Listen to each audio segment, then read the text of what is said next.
Bem-vindo ao Adoções do Reddit, onde histórias reais de adoção ganham voz.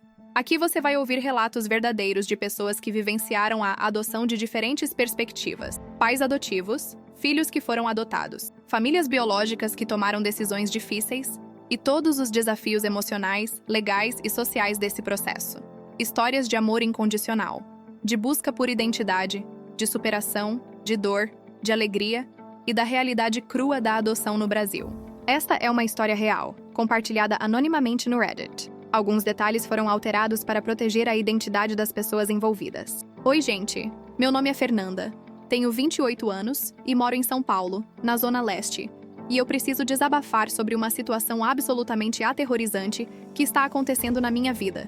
Porque há 7 meses, minha irmã mais velha, a Patrícia, que tinha 31 anos, foi assassinada brutalmente pelo namorado dela, o Diego, que era traficante de drogas, um dos líderes de uma facção criminosa aqui da região. E, inicialmente, todo mundo achou que tinha sido um crime passional, ciúmes, violência doméstica, que escalou, e eu assumi a guarda da filha dela, a Isabela, que na época tinha 7 anos, porque ela não tinha mais ninguém. O pai biológico dela nunca foi presente, desapareceu quando ela era bebê, e eu era a única família que a Isabela tinha. E eu comecei a cuidar dela. E há 4 meses a adoção foi finalizada e a Isabela se tornou oficialmente minha filha. E eu estava tentando reconstruir a vida dela, dar estabilidade, amor, segurança. Mas há 2 meses minha vida virou um inferno absoluto. Porque eu descobri que a Patrícia não foi morta por ciúmes. Ela foi executada porque ela era informante da polícia, ela estava passando informações sobre o tráfico, sobre a facção, e ela tinha escondido provas, documentos, dinheiro, milhões de reais do tráfico. E agora a facção inteira está me caçando. Eles invadiram minha casa, me sequestraram, me torturaram, exigindo que eu entregue o que a Patrícia escondeu. Mas eu não sei onde está, eu não sei de nada, e eles não acreditam em mim. E eu estou vivendo escondida, mudando de lugar toda semana, com medo de ser morta a qualquer momento. E a polícia não pode me proteger porque tem policiais corruptos envolvidos com a facção. E eu não sei o que fazer, não sei como proteger a Isabela. E eu estou apavorada, completamente apavorada, porque eu estou fugindo de uma das facções criminosas mais perigosas de São Paulo. E eles não vão parar até me encontrar, até me matar. E eu não sei quanto tempo eu vou conseguir sobreviver. Deixa eu começar do início porque essa história é extremamente complexa. Tem muitas camadas. E vocês precisam entender todo o contexto para compreender a gravidade da situação que eu estou vivendo. A Patrícia era minha irmã mais velha, a gente cresceu juntas na Zona Leste de São Paulo, em um bairro pobre, violento, dominado pelo tráfico, e a nossa infância foi difícil, muito difícil. Nosso pai era alcoólatra, batia na nossa mãe, e ele morreu quando eu tinha 10 anos. A Patrícia tinha 13. E nossa mãe criou a gente sozinha, trabalhando como faxineira. E foi muito difícil. A gente passou fome, passou necessidade, mas a nossa mãe sempre tentou manter a gente longe do crime, longe das drogas. Ela dizia que a gente tinha que estudar, tinha que trabalhar honestamente, e eu segui o conselho dela. Eu terminei o ensino médio, fiz um curso técnico de enfermagem, e hoje eu trabalho como técnica de enfermagem em um hospital público aqui de São Paulo. Mas a Patrícia seguiu um caminho diferente. Ela abandonou a escola cedo, começou a se envolver com pessoas erradas, e quando ela tinha 17 anos, ela engravidou do namorado da época, um cara que era envolvido com o tráfico. E ele desapareceu quando a Isabela nasceu, nunca mais deu as caras, nunca pagou pensão, nunca quis saber da filha, e a Patrícia ficou sozinha com a bebê, e ela tentou trabalhar, tentou se virar, mas era muito difícil. Ela não tinha qualificação, não tinha estudo, e ela acabou se envolvendo com o tráfico. Ela começou a trabalhar como vapor, vendendo drogas na boca de fumo, e depois ela foi subindo na hierarquia, e ela conheceu o Diego, que era um dos líderes da facção, e eles começaram a namorar. O Diego era perigoso, muito perigoso. Ele era violento, controlador, e ele tratava a Patrícia como propriedade. Ele batia nela, humilhava ela, e eu implorava para ela sair daquele relacionamento, sair daquela vida, mas ela dizia que não podia, que ela tinha medo, que se ela saísse, ele ia matá-la, e que ela precisava do dinheiro, precisava sustentar a Isabela, e eu tentava ajudar, eu dava dinheiro para ela, eu cuidava da Isabela sempre que podia, mas a Patrícia estava presa naquela vida, e eu não conseguia tirá-la de lá. A Isabela cresceu naquele ambiente, vendo a mãe envolvida com o tráfico, vendo a violência, e eu sempre tentei ser uma presença positiva na vida dela. Eu levava ela para a minha casa nos finais de semana. Eu tentava dar uma rotina normal para ela, mas era difícil, porque a Patrícia era instável. Ela usava drogas, ela bebia, e ela não era uma mãe presente. E a Isabela sofria muito com aquilo. Há 7 meses, em março deste ano, eu recebi uma ligação no meio da madrugada, era a polícia, dizendo que a Patrícia tinha sido encontrada morta, assassinada, e que eu precisava ir até o IML para reconhecer o corpo. E eu fui. Gente, eu fui e foi horrível. Horrível. Porque o corpo dela estava desfigurado. Ela tinha sido espancada, torturada e tinha levado vários tiros na cabeça. E foi uma execução. Uma execução brutal. A polícia disse que o principal suspeito era o Diego, o namorado dela, que eles tinham brigado, que vizinhos tinham ouvido gritos, e que ele tinha fugido, e que eles estavam procurando ele. E eu acreditei naquela versão. Eu achei que tinha sido violência doméstica, que ele tinha matado ela em um acesso de raiva. E eu fiquei destruída, completamente destruída, porque a Patrícia era minha irmã. E apesar de todos os problemas dela, apesar de todas as escolhas erradas, eu amava ela. E eu não queria que ela morresse daquela forma. A Isabela estava na casa de uma vizinha quando a Patrícia foi morta. E quando eu fui buscá-la, ela estava em choque. Ela não conseguia falar. Ela só chorava. E eu levei ela para a minha casa. E eu assumi a guarda provisória dela, porque ela não tinha mais ninguém. E eu comecei a cuidar dela. E foi muito difícil, porque ela estava traumatizada. Ela tinha pesadelos. Ela acordava gritando. E ela se culpava. Ela dizia que ela devia ter protegido a mãe. E eu tentava acalmá-la. Dizer que não era culpa dela. Mas ela não conseguia aceitar. Eu coloquei ela em terapia com uma psicóloga especializada em trauma infantil. E aos poucos ela foi melhorando. Foi se abrindo. E ela começou a criar um vínculo comigo. Ela começou a me chamar de mãe. E eu percebi que ela precisava de estabilidade, de uma família. E eu decidi que eu queria adotá-la oficialmente, que eu queria ser a mãe dela, e eu entrei com o pedido de adoção. O processo foi relativamente rápido, porque eu já tinha a guarda provisória, porque eu era a tia, a única família, e porque o pai biológico nunca tinha sido presente, ele tinha abandonado a criança, e há 4 meses a adoção foi finalizada. E a Isabela se tornou oficialmente minha filha, Isabela Santos Oliveira, com o meu sobrenome, e eu estava tão feliz, tão realizada porque eu tinha uma filha. E eu ia fazer de tudo para dar uma vida boa para ela, para compensar tudo que ela tinha passado. Mas há 2 meses tudo mudou. Tudo desmoronou de forma horrível. Eu estava em casa. Era uma noite de sexta-feira. A Isabela já estava dormindo. E de repente a porta da minha casa foi arrombada. E entraram 4 homens armados, encapuzados. E eles me agarraram, me jogaram no chão. E eles começaram a revirar a casa inteira, quebrando tudo, procurando algo. E eu estava apavorada, gritando. E eles mandaram eu calar a boca. E um deles colocou uma arma na minha cabeça e disse: "Onde está o dinheiro? Onde estão as provas? A Patrícia escondeu e você vai nos dizer. Onde está?" Eu não entendia nada, gente. Eu não sabia do que eles estavam falando. E eu disse que eu não sabia de nada. Que eu não tinha dinheiro. Que eu não tinha provas. E eles não acreditaram. Eles disseram que a Patrícia era X9. Que ela era informante da polícia. Que ela tinha roubado dinheiro da facção. Que ela tinha escondido provas, documentos. E que antes de morrer, ela tinha dito que tinha deixado tudo com a irmã comigo. E que eu tinha que entregar. Senão, eles iam me matar. Iam matar a Isabela. Eu jurei que eu não sabia de nada, que a Patrícia nunca tinha me dado nada, nunca tinha me falado nada, e eles me bateram, gente, eles me bateram muito, me chutaram, me socaram, e eles pegaram a Isabela, que tinha acordado com o barulho e estava chorando, e eles colocaram uma arma na cabeça dela e disseram que se eu não falasse, eles iam matá-la na minha frente. E eu entrei em desespero, eu implorei, eu disse que eu realmente não sabia de nada, que se eu soubesse eu falaria. E um deles, que parecia ser o líder, disse: "Você tem 1 semana para encontrar. Se você não entregar, a gente volta e mata vocês 2. E eles foram embora, deixaram a casa destruída. E eu fiquei lá, no chão, sangrando, com a Isabela chorando nos meus braços.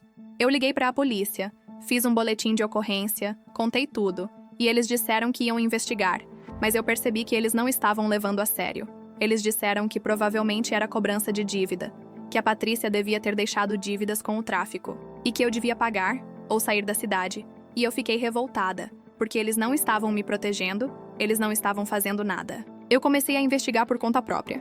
Eu fui atrás de pessoas que conheciam a Patrícia, que trabalhavam com ela no tráfico. E eu descobri coisas chocantes, muito chocantes. eu descobri que a Patrícia realmente era informante da polícia. Ela tinha feito um acordo com um delegado da divisão de homicídios, o delegado Carvalho. Ela estava passando informações sobre a facção, sobre os líderes, sobre as operações, em troca de proteção e de dinheiro. E ela estava fazendo isso há cerca de 1 ano, e a facção descobriu, e por isso ela foi executada. Eu consegui o contato do delegado Carvalho, e eu fui falar com ele, e ele confirmou. Ele disse que a Patrícia era informante dele, que ela estava ajudando em uma investigação grande contra a facção, e que ela tinha conseguido informações valiosas, documento, registros financeiros, nomes de policiais corruptos envolvidos com o tráfico, e que ela tinha escondido tudo isso, e que ela tinha dito para ele que se algo acontecesse com ela, se ela morresse, ele devia procurar a irmã, que eu ia saber. Onde estava tudo? Eu fiquei chocada, completamente chocada, e eu disse que eu não sabia de nada, que a Patrícia nunca tinha me falado nada, nunca tinha me dado nada, e ele disse que ela provavelmente tinha escondido em algum lugar que só eu ia conseguir descobrir, que ela devia ter deixado alguma pista, alguma mensagem, e que eu precisava encontrar, porque aquelas provas eram fundamentais para desmantelar a facção, para prender os líderes e para prender os policiais corruptos. Ele também me disse que eu estava em perigo, muito perigo, porque a facção ia fazer de tudo para recuperar aquelas provas, para destruí-las, e que eles não iam parar até me encontrar, até me matar, e que ele podia me oferecer proteção policial, mas que seria limitada porque tinha policiais corruptos envolvidos e que ele não sabia em quem confiar. Eu aceitei a proteção, e durante alguns dias eu tive policiais na porta da minha casa, mas depois de 1 semana eles foram retirados. Disseram que não tinha orçamento, que não tinha efetivo, e eu fiquei sozinha, desprotegida, e eu fiquei apavorada. Eu comecei a procurar pistas. Eu revirei todas as coisas da Patrícia, todas as roupas, todos os pertences que eu tinha guardado. E eu não encontrei nada. Nenhum documento, nenhum pendrive, nenhuma mensagem, nada. E eu não sabia onde procurar. Eu não sabia o que fazer. A semana que os traficantes tinham me dado passou. E eles voltaram, eles invadiram minha casa de novo. E dessa vez eles me sequestraram, eles me levaram para um cativeiro, um lugar abandonado. E eles me torturaram, gente. Eles me torturaram por horas. Me bateram, me queimaram com cigarro, me deram choque. E eles exigiam que eu falasse onde estava o dinheiro, onde estavam as provas. E eu gritava que eu não sabia, que eu não tinha nada. E eles não acreditavam. Eles disseram que iam buscar a Isabela, que iam torturar ela na minha frente até eu falar. E eu entrei em pânico. Eu implorei. Eu disse que eu realmente não sabia, que se eu soubesse eu falaria. E um deles, o líder, que eu descobri depois que se chama Marcão, disse: "Você tem mais 1 semana. Se você não encontrar e não entregar, a gente mata você e a menina. E a gente vai fazer vocês sofrerem muito antes de morrer." E eles me soltaram. Me jogaram em uma rua, longe de casa, e eu tive que voltar. Sozinha, sangrando, machucada. Quando eu cheguei em casa, a Isabela estava com uma vizinha, que tinha percebido que eu tinha sumido e tinha ficado com ela. E quando a Isabela me viu toda machucada, ela entrou em desespero. Ela começou a chorar, e eu tentei acalmá-la, dizer que estava tudo bem, mas ela sabia que não estava. Ela sabia que a gente estava em perigo. Eu decidi que eu não podia mais ficar naquela casa, que a gente precisava fugir, se esconder. E eu peguei algumas roupas, alguns documentos, e eu saí de casa com a Isabela, e a gente foi para um hotel barato, longe do bairro, e eu comecei a viver escondida, mudando de lugar toda semana, sempre com medo de ser encontrada. Eu continuei procurando pistas, tentando descobrir onde a Patrícia tinha escondido as provas, e eu comecei a lembrar de coisas, de conversas que a gente tinha tido, e eu lembrei que a Patrícia tinha uma amiga de infância, a Jéssica, que morava em outro bairro, e que elas eram muito próximas, e eu pensei que talvez a Patrícia tivesse deixado algo com ela, e eu fui procurá-la. Eu encontrei a Jéssica, e eu contei tudo, e ela ficou chocada. E ela disse que a Patrícia realmente tinha deixado algo com ela, uma mochila, e que ela tinha pedido para a Jéssica guardar. E que se algo acontecesse com ela, se ela morresse, a Jéssica devia entregar a mochila para mim. E a Jéssica me deu a mochila. E quando eu abri, gente, eu fiquei chocada. Tinha muito dinheiro, maços e maços de notas de R$100. Devia ter uns R$500.000. E tinha também pendrives, documentos, fotos. E tinha uma carta da Patrícia, escrita à mão, para mim. Na carta ela explicava tudo. Ela dizia que ela tinha se tornado informante da polícia porque ela queria sair daquela vida. Ela queria dar uma vida melhor para a Isabela. e que o delegado Carvalho tinha oferecido proteção e dinheiro, e que ela tinha aceitado, e que ela tinha conseguido informações valiosas que podiam desmantelar a facção inteira, prender os líderes, prender os policiais corruptos, e que ela tinha guardado tudo, e que se algo acontecesse com ela, eu devia entregar tudo para o delegado Carvalho, e que o dinheiro era para mim, para eu cuidar da Isabela, para dar uma vida boa para ela. Eu chorei lendo aquela carta, gente, eu chorei muito, porque a Patrícia tinha tentado fazer a coisa certa, ela tinha tentado sair daquela vida, e ela tinha morrido por isso, e agora eu estava pagando o preço, eu estava sendo caçada, torturada, e eu não sabia o que fazer. Eu liguei para o delegado Carvalho, e eu disse que eu tinha encontrado as provas, e ele ficou aliviado, e ele disse que eu precisava entregar tudo para ele imediatamente, que aquilo era fundamental para a investigação, e que ele ia me colocar em um programa de proteção a testemunhas, que eu e a Isabela íamos ser realocadas, mudar de identidade, começar uma vida nova em outro estado. Mas antes que eu pudesse entregar as provas, antes que eu pudesse me encontrar com o delegado Carvalho, a facção me encontrou de novo. Eles tinham me rastreado, não sei como, e eles invadiram o hotel onde eu estava, e eu consegui fugir por pouco. Eu peguei a Isabela, peguei a mochila, e eu saí correndo. E eles vieram atrás de mim, atirando, e foi aterrorizante, gente. Foi a coisa mais aterrorizante da minha vida. Eu estava correndo com a minha filha de 7 anos, com balas passando perto da gente, e eu não sabia se a gente ia sobreviver. Eu consegui pegar um táxi, e eu pedi para o motorista dirigir rápido, para qualquer lugar, e ele dirigiu. E eu consegui despistar os traficantes, e eu fui para outro hotel, em outra região, e eu liguei para o delegado Carvalho. E eu disse que eu precisava entregar as provas imediatamente, que eu não aguentava mais, que eu estava com medo de morrer. A gente marcou um encontro, em um lugar público, em um shopping. E eu fui, com a mochila, e eu entreguei tudo para ele. Os pendrives, os documentos, as fotos. E ele disse que aquilo era ouro, que tinha informações suficientes para prender dezenas de pessoas, incluindo policiais de alta patente, e que ele ia iniciar as operações imediatamente. Mas eu disse que eu não queria o dinheiro, que eu tinha medo de ficar com aquele dinheiro que era dinheiro do tráfico e que eu achava que devia ser devolvido ou usado na investigação, mas ele disse que não, que aquele dinheiro era meu, que a Patrícia tinha deixado para mim, para eu cuidar da Isabela, e que eu devia ficar, que eu merecia, e eu aceitei, porque eu realmente precisava. Eu estava sem trabalhar há semanas. Eu estava gastando todas as minhas economias com hotéis, com comida, e eu precisava daquele dinheiro para recomeçar. O delegado Carvalho me colocou no programa de proteção a testemunhas. E eu e a Isabela fomos realocadas para outro estado, para o Paraná, para uma cidade pequena. E a gente recebeu novos documentos, novos nomes, nova identidade, e a gente começou uma vida nova, do zero. Mas mesmo aqui, mesmo longe, eu ainda tenho medo. Muito medo. Porque a facção é grande, é poderosa, e eles têm conexões em todo o Brasil. E eu sei que eles estão me procurando, que eles não vão desistir, e eu vivo olhando para trás, sempre alerta, sempre com medo de ser encontrada. A Isabela está se adaptando, ela está em uma escola nova, ela está fazendo amigos, e ela está melhorando, ela está mais feliz, mais tranquila, mas ela ainda tem pesadelos, ela ainda tem medo, e ela me pergunta se a gente está segura, se ninguém vai nos encontrar, e eu digo que sim, que a gente está segura, mas eu não sei se é verdade, eu não sei se a gente vai estar segura algum dia. As operações da polícia começaram, baseadas nas provas que a Patrícia deixou, e já foram presas mais de 30 pessoas, incluindo líderes da facção e incluindo 5 policiais corruptos, entre eles um delegado e 2 investigadores. E foi um escândalo enorme, saiu em todos os jornais, e eu acompanho as notícias. E eu fico feliz que a Patrícia não morreu em vão, que ela conseguiu fazer a diferença, que ela conseguiu ajudar a desmantelar aquela organização criminosa. Mas ao mesmo tempo eu sei que isso aumentou o ódio da facção contra mim, porque eles sabem que foi por causa das provas que a Patrícia deixou, e que eu entreguei, que tantas pessoas foram presas, e eles querem vingança, eles querem me matar, e eu sei que eles não vão parar. O Diego, o ex-namorado da Patrícia que matou ela, foi preso também, ele estava foragido, mas a polícia conseguiu localizá-lo e prendê-lo, e ele foi indiciado por homicídio qualificado, e ele vai pegar muitos anos de prisão.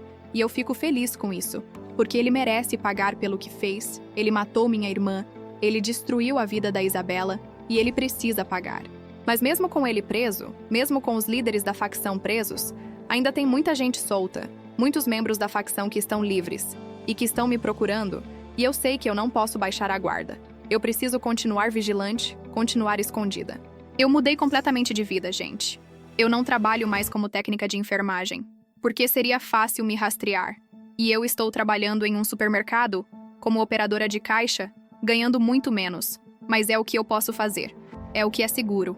E eu estou usando o dinheiro que a Patrícia deixou para complementar, para pagar aluguel, para cuidar da Isabela e para ter uma reserva de emergência, caso a gente precise fugir de novo. A Isabela não sabe de tudo. Ela sabe que a gente mudou de cidade porque a gente estava em perigo, mas ela não sabe dos detalhes. Ela não sabe que a mãe dela era informante, que ela deixou provas, que eu fui torturada, e eu não quero que ela saiba. Eu quero protegê-la. Quero que ela tenha uma infância o mais normal possível, apesar de tudo. Eu também estou em terapia, porque eu estou com estresse pós-traumático. Eu tenho pesadelos, eu tenho ataques de pânico. E eu preciso de ajuda para lidar com tudo isso. E a terapeuta está me ajudando muito. Está me ensinando técnicas de respiração, de relaxamento, e está me ajudando a processar o trauma. O delegado Carvalho mantém contato comigo. Ele me liga de vez em quando para saber como eu estou e para me atualizar sobre as investigações. E ele disse que a facção está enfraquecida, que muitos membros foram presos, e que a tendência é que eles percam força, mas que ainda vai levar tempo, e que eu preciso continuar no programa de proteção, continuar escondida, até que seja seguro. Ele também disse que eu posso ser chamada para testemunhar caso haja julgamentos, e eu disse que eu estou disposta, que eu quero que todos os envolvidos sejam condenados, que eu quero justiça pela Patrícia, mas ao mesmo tempo eu tenho medo, porque testemunhar vai me expor, vai confirmar que eu estou viva, que eu estou em algum lugar. E a facção vai intensificar a busca. Mas eu vou fazer o que for necessário. Eu vou testemunhar se for preciso. Porque a Patrícia merece justiça. Ela merece que a verdade seja contada. E eu não vou deixar que ela seja lembrada apenas como uma traficante, como uma criminosa. Porque ela era muito mais do que isso. Ela era uma mãe que amava a filha, que queria dar uma vida melhor para ela, e que teve coragem de enfrentar uma facção criminosa, de se tornar informante, sabendo que ela podia morrer, e ela morreu, mas ela deixou um legado, ela deixou provas que estão desmontando uma organização criminosa inteira, e isso é importante, isso é significativo. A Isabela me perguntou outro dia se a mãe dela era uma pessoa boa, e eu disse que sim, que a mãe dela cometeu erros, fez escolhas ruins, mas que no final ela tentou fazer a coisa certa, e que ela amava muito a Isabela, e que tudo o que ela fez foi pensando em dar uma vida melhor para ela. E a Isabela chorou, e disse que ela sente saudades da mãe, e eu disse que eu também sinto, e que a gente vai sempre lembrar dela, sempre honrar a memória dela. Eu não sei quanto tempo eu vou ter que viver escondida. Não sei se algum dia eu vou poder voltar para São Paulo, voltar para a minha vida normal, voltar a trabalhar como técnica de enfermagem, voltar a ver meus amigos, minha família. Mas eu sei que eu preciso fazer o que for necessário para proteger a Isabela, para garantir que ela cresça segura, feliz, e que ela tenha as oportunidades que a Patrícia não teve. Eu uso o dinheiro que a Patrícia deixou com muito cuidado, eu não gasto de forma ostensiva, eu não chamo atenção, e eu estou guardando a maior parte para o futuro da Isabela, para a educação dela, para a faculdade, para que ela tenha uma vida melhor, uma vida longe do crime, longe da violência. Então é isso, gente. Essa é a minha história, meu pesadelo. E eu estou compartilhando aqui porque eu preciso desabafar. Preciso colocar para fora tudo o que eu estou sentindo, todo o medo, toda a angústia, e eu espero que vocês entendam, que vocês não me julguem, porque eu estou fazendo o melhor que eu posso. Eu estou tentando proteger minha filha, tentando sobreviver e tentando honrar a memória da minha irmã. Se alguém tiver alguma palavra de apoio, algum conselho, eu agradeço muito, porque eu preciso de forças. Eu preciso acreditar que vai dar tudo certo, que a gente vai ficar segura, que a facção vai ser completamente desmantelada. E que um dia eu vou poder viver sem medo, sem olhar para trás, e que a Isabela vai poder crescer em paz. Eu não sei o que o futuro reserva pra gente. Eu não sei se a gente vai conseguir viver uma vida normal algum dia. Mas eu vou lutar. Eu vou fazer tudo o que estiver ao meu alcance para proteger a Isabela, para dar uma vida boa para ela, e para garantir que a Patrícia não morreu em vão, que o sacrifício dela teve significado e que ele está fazendo diferença. Obrigada por lerem, obrigada pelo apoio. E por favor, mandem energias positivas, orem por nós, torçam por nós, porque a gente precisa muito.